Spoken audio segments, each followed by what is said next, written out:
안녕하세요. 임채성 원장입니다. 오늘은 구강 관련된 환자에 대해서 말씀을 드리겠습니다.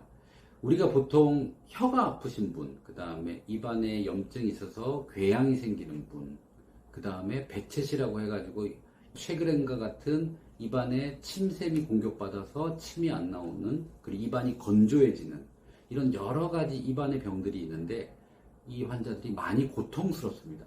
우리가 사람은 먹으면서 행복을 느끼는데 먹는 걸 못하기 때문에 죽을 맛이죠. 뭘 하나 먹어도 아파요. 아프기 때문에 짜증이 나고, 짜증이 나면 또 다른 것까지 문제가 생깁니다. 그래서 오늘 말씀드리는 환자분 같은 경우에는 좀 특이한 케이스입니다. 입안에 염증이 있고 편평태선이라고 진단을 받았지만 결론적으로는 입안에 염증 때문에 아예 음식을 먹을 때 따갑고 아파서 매운 것은 당연히 못 먹고 먹는 즐거움을 잃어버린 환자분입니다. 근데 이 환자분은 다른 치료는 하나도 필요하지 않고 전립선 치료를 해서 좋아진 케이스입니다.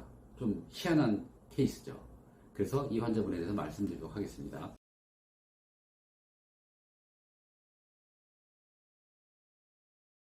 여러분 헤르페스 다 겪어보셨죠? 입술에 우리 수포처럼 생기는 헤르페스 계속 반복적으로 나타났다가 사라지는 게 입술에 나오는 겁니다. 입술에 나오는 게 헤르페스 타입 1, 그 다음에 우리가 생식기에 나타나는 게 타입 2입니다. 헤르페스가 심해지면 의사들은 헤르페스 관련된 약 처방을 하게 되죠. 그러면 한번 고민해 보면 왜 헤르페스는 입술과 생식기 쪽에 주로 나타날까? 물론 타입 1, 2가 다르지만 같은 균이라고 볼 수가 있고 치료가 같은 개념으로 하기 때문에 한방도 예전부터 4,000년 역사 동안에 이렇게 생식기 감염과 입안의 감염을 같이 치료했던 결과물들이 많이 있어요.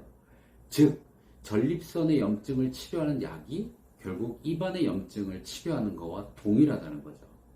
저는 사실은 의학을 하면서 헤르페스가 두 가지가 아래 위로 있네, 백채도 아래 위로 생기네, 공통점이 있었는데 한약을 공부하고 나서 옛날 사람들도 그렇게 같이 치료했네 라는 걸 알게 됐습니다. 그래서 우리가 이 남자 환자 같은 경우에는 전립선 염을 치료하는 호르몬제를 보강하는 걸 치료를 했고, 그 다음에 갑상선 기능이 또 모자라는 게 있어서 그걸 또 보강하는 호르몬 치료를 했습니다.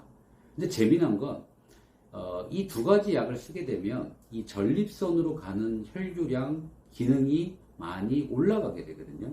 그래서 호르몬 분비가 원활해지면, 즉 그쪽으로 가는 혈류량이 충분해져서 그 기능이 살아나게 되면 그 주위에 있는 균은 자연적으로 없어진다고 보면 됩니다. 우리가 여성질을 보면 원래는 유익한 균과 유해한 균이 두 개가 살아요. 그런데 건강한 사람들은 유해한 균이 이 나쁜 균들을 억제를 하고 있는 상황이거든요. 입안도 마찬가지입니다. 여기 정상균들이 있어요. 이 정상균들이 나쁜 균들을 억제를 하고 있는데 내가 몸 상태가 나빠지면 이 정상균들이 줄고 나쁜 균들이 많아지게 되면 염증이 생기는 거예요. 결론적으로는 정상균을 원래대로 돌리느냐 못 돌리느냐가 어떻게 보면 구강과 외생식기 염증이 아주 큰 포인트라고 보거든요. 그래서 여러분들도 입안과 생식기에 염증이 있다 그러면 그 나쁜 균이 많아졌구나 라고 생각을 하셔야지, 균이 많아졌으니까 균을 치료해야지, 안 됩니다. 제가 구강과 그 외에 다른 곳에 아무리 항생제를 써도 해결이 안 되는 그런 염증 같은 경우에는 정상균을 올려주는 치료가 어떻게 보면 더 궁극적인 치료라고 보이고, 이 환자분 같은 경우도 전립선의 염증을 제가 치료하는 박테리아를 사멸하는 치료를 한 게 아니라 정상의 균을 높여주는 치료를 한 거라고 보시면 됩니다. 이 관점에 대해서 한번 잘 생각해 보시면 좋겠습니다.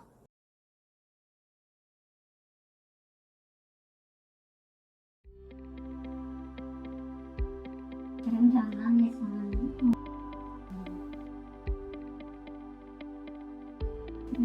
태서 바른 지 2년 정도 되었습니다. 음식 섭취 불안하고 배관상으로 스트레스가 많았어요. 양봉병원에서 스테로이드 주사하고 약을 먹고 치료받았는데 주사 맞고 약 먹을 때는 조금 불안했다가 또 계속 상처 같은 거 있습니다. 사람이 우연히 원장님 집에 가시는 거 TV에서 보고 그래가 한번 가보자고 해서 들었어요. 초실 때는 원장님 진맥 받고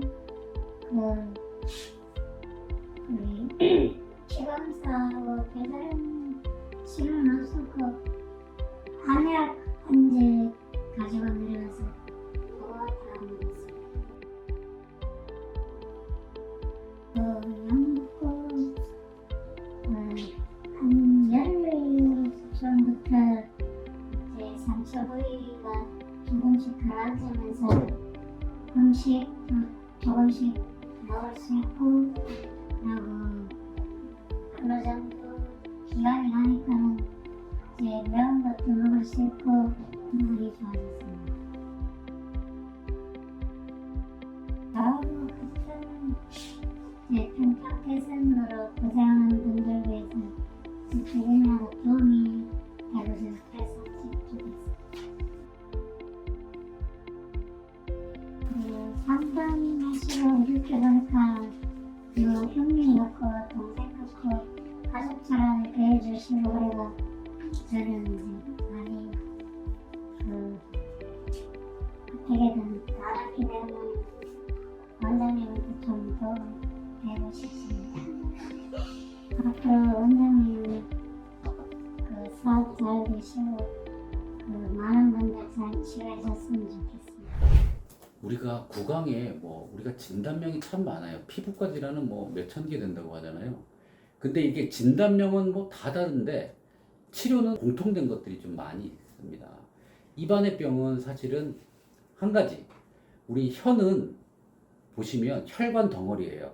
피가 많이 가는 구조거든요. 우리 입안에 있는 구내 점막도 마찬가지로 혈액이 많이 갑니다. 그래서 혈관이 참 많이 발달되어 있는 게 입입니다. 입술도 혈관 덩어리고 혀도 그렇고 구강 내 점막도 그렇습니다. 입에 병이 생기는 경우를 보면 혀가 쭈글쭈글한 사람들이 꽤 많아요. 혀가 쭈글쭈글해서 치은이라고 해가지고 막 쭈글쭈글하고 허옇게 백태가 끼기도 하고 혀의 볼륨이 많이 줄어요. 혀는 원래 동그랗고 두툼해야 되는데 혀의 볼륨이 줄고 혀 색깔이 빨갛지가 않아요. 그러면 혈액의 양이 충분히 가지 못하면 결론적으로 잇몸, 입술, 혀 병이 생긴다고 생각을 하셔야 됩니다.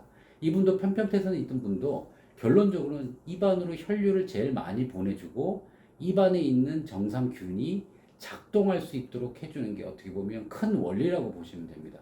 그래서 입안에 진단명이 여러 개 붙는 거를 치료가 안 되는 사람 같은 경우에는 그냥 입술, 입안으로 혈액을 왕창 보내주고 그 혈액을 가지고 원래 살던 놈들이 제자리를 잡아가는 치료. 이게 어떻게 보면 입병에 치료하는 큰 원리라고 보시면 됩니다. 그래서 편평태선이건 궤양이건 혀의 통증이건 어떻게 보면 큰 원리가 충분한 혈류 공급 이렇게 생각을 하시고 그 다음에 혈액량을 보충한다든지 혈압을 올려서 혈액을 잘 보내준다든지 이런 개념으로 생각하시면 되겠습니다.